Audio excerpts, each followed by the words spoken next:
कहा जाता है श्रीमद् भगवत गीता सिर्फ एक धर्म के लिए नहीं है, बल्कि इसे धरती के हर इंसान को पढ़ना और समझना चाहिए। श्री कृष्ण कहते हैं, मनुष्य को परिणाम की चिंता किए बिना, लोभ लालच बिना एवं निस्वार्थ और निष्पक्ष होकर अपने कर्तव्यों का पालन करना चाहिए। धरती पर जिस प्रकार मौसम में बदलाव आता है, उसी प्रकार जीवन में भी सुख दुख आता जाता रहता है। जिस मानव ने भगवत गीता का आंशिक ज्ञान प्राप्त कर लिया है, वह सांसारिक बंधनों से मुक्त होकर आध्यात्मिक आनंद का अधिकारी बन जाता है। क्यों बिना कारण चिंता करते हो? क्यों और किससे डरते हो? कौन तुम्हें मार पाएगा? आत्मा अमर है, न जन्म लेती है, ना ही मरती है। फल की चिंता मत करो, कर्म किए जा। अच्छे कर्मों का फल अवश्य सही वक्त पर मिलता है। जो भी तू किया करता है, उसे भगवान के चरणों में भेंट करता जा। ऐसा करने से तेरा जीवन सदा चिंता से मुक्त एवं सच्चे आनंद की प्राप्ति कर सकेगा। परिवर्तन इस संसार का नियम है। जो हुआ वो अच्छा है, जो हो रहा है अच्छा है, जो होगा अच्छा ही होगा। तुम्हारा क्या गया जो तुम रोते हो? तुम क्या आए थे जो तूने खो दिया? तुमने क्या पैदा किया था जो नष्ट हो गया? जो तुमने लिया यहीं से लिया, जो दिया यहीं से दिया।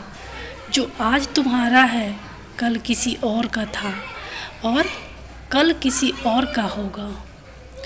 परिवर्तन संसार का नियम है। जिसे तुम मृत्यु समझते हो, वही तो जीवन है। एक क्षण में तुम करोड़ों के स्वामी बन जाते हो, दूसरे ही क्षण तुम दरिद्र हो जाते हो। न शरीर तुम्हारा है, न तुम शरीर के हो। यह अग्नि जलवायु एवं आकाश से बना है और एक दिन इसी में मिल जाएगा। आत्मा अजर अमर है, फिर तुम क्या और कौन हो? मेरा तेरा छोटा बड़ा अपना पराया मन से मिटा दो, फिर सब तुम्हारा है, तुम सबके हो। मानव अपने मूल स्वभाव के कभी भी संतोष को नहीं अपनाता है। सदैव ज़्यादा और ज़्यादा पाने की दौड़ में लगा रहता है। अधिक पाने की यही दौड़ उसके जीवन को दुष्कर बना देती है। सब कुछ होने के उपरांत भी जो नहीं है अथवा उसे नहीं पाया जा सकता, उसकी चिंता में लगा रहता है। सुख दुख कठिनाई पीड़ा मधुरता आदि की अति से बचकर सुखी जीवन जिया जा सकता है। जीवन को सही दिशा में ले जाने के लिए एक मार्ग की महती आवश्यकता होती है, तभी हम संतुलित बने रह सकते हैं। ज़रूरत से अधिक की चीज़ों का भंडार तृष्णा को जन्म देता है। अतः जितना आवश्यक हो उतना ही रखें। भगवान श्री कृष्ण जी ने गीता के अपने उपदेशों में बारंबार जीव मात्र के जीवन जीने की प्रेरणा दी है।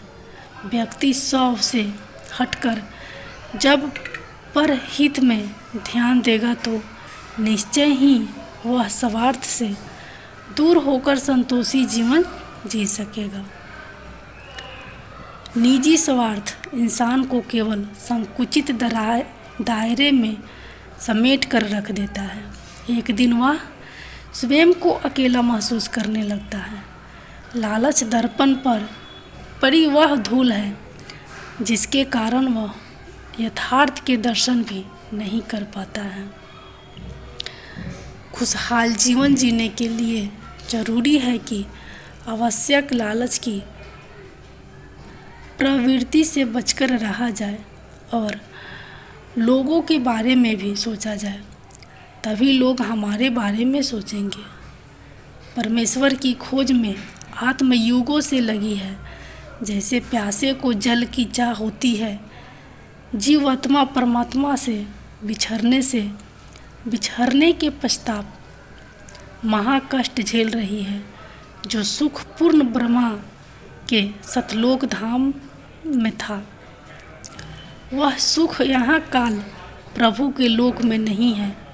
चाहे कोई करोड़पति है, चाहे पृथ्वीपति, चाहे सूर्यपति, चाहे श्री ब्रह्मा, श्री विष्णु तथा शिव त्रिलोकपति है। क्योंकि जन्म तथा मृत्यु तथा किए गए कर्म का भोग अवश्य ही प्राप्त होता है। शांति से भी दुखों का अंत हो जाता है और शांत चित्त मनुष्य की बुद्धि शीघ्र ही स्थिर होकर प्रार्थना से युक्त हो जाती है। क्यों व्यर्थ की चिंता करते हो? किससे व्यर्थ में डरते हो? कौन तुम्हें मार सकता है? आत्मा न पैदा होती है ना ही मरती है। हर काम का फल मिलता है। इस जीवन में ना कुछ खोता है ना व्यर्थ होता है। विषयों का चिंतन करने से विषयों की आसक्ति होती है। आसक्ति से इच्छा उत्पन्न होती है और इच्छा से क्रोध होता है। क्रोध से सम्मोहन और अविवेक उत्पन्न होता है। समय का प्रयत्न करते हुए ज्ञानी मनुष्य के मन को भी चंचल इंद्रियां बलपूर्वक हर लेती है। जिनकी इंद्रियां बस में होती है, उसकी बुद्धि स्थिर होती है। जो भी मनुष्य अपने जीवन आध्यात्मिक ज्ञान के चरणों के लिए दृढ़ संकल्प में स्थिर है, वह सामान्य रूप से संकटों के आक्रमण को सहन कर सकते हैं और निश्चित रूप से खुशियाँ और मुक्ति पाने के पात्र हैं। जब तुम्हारी बुद्धि मोह रूपी दलदल को पार कर जाएगी, उस समय तुम शास्त्र से सुने गए और सुनने योग्य वस्तुओं से भी वैराग्य प्राप्त करोगे। केवल कर्म करना ही मनुष्य के वश में है, कर्म फल नहीं। इसलिए तुम कर्म फल की आसक्ति में ना फंसो तथा कर्म का त्याग भी ना करो। जो मन को नियंत्रित नहीं करते, उनके लिए यह शत्रु के समान कार्य करता है। खाली हाथ आए, खाली हाथ वापस चले। जो आज तुम्हारा है, कल और किसी का या परसों किसी और का होगा। तुम इसे अपना समझकर मगन हो रहे हो। सुख दुख, लाभ हानि और जीत हार चिंता ना करके मनुष्य को अपनी शक्ति के अनुसार कर्तव्य कर्म करना चाहिए। ऐसे भाव से कर्म करने पर मनुष्य को पाप नहीं लगता। क्रोध में भ्रम पैदा होता है। भ्रम से बुद्धि व्यग्र होती है। जब बुद्धि व्यग्र होती है तब तर्क नष्ट हो जाता है। जब तर्क नष्ट होता है तब व्यक्ति का पतन हो जाता है। सभी प्राणी जन्म से पहले अप्रकट थे और मृत्यु के बाद प्रिय अप्रकट हो जाएंगे। लेकिन जन्म और मृत्यु के बीच प्रकट दिखते हैं, फिर इसमें सोचने की क्या बात है। शस्त्र आत्मा को काट नहीं सकते, अग्नि इसको जला नहीं सकती, जल इसको गीला नहीं कर सकता और वायु इसे सुखा नहीं सकती। जैसे मनुष्य अपने पुराने वस्त्रों को उतार कर दूसरे नए वस्त्र धारण करता है, वैसे ही आत्मा मृत्यु के बाद अपने पुराने शरीर को त्याग करने से ही प्राप्त करती है। आत्मा अमर है। जो लोग इस आत्मा को मारने वाला या मरने वाला मानते हैं, वे दोनों ही नासमझ हैं। आत्मा ना किसी को मारती है और ना ही किसी के द्वारा मारी जा सकती है। न यह शरीर तुम्हारा है, न तुम शरीर के हो। यह अग्नि, जल, वायु, पृथ्वी, आकाश से मिलकर बना है। अगर इसी में मिल जाएगा परंतु आत्मा स्थिर है, फिर तुम क्या हो? तुम ज्ञानियों की तरह बातें करते हो, लेकिन जिनके लिए शोक नहीं करना चाहिए उनके लिए शोक करते हो। मृत या जीवित ज्ञानी किसी के लिए शोक नहीं करते।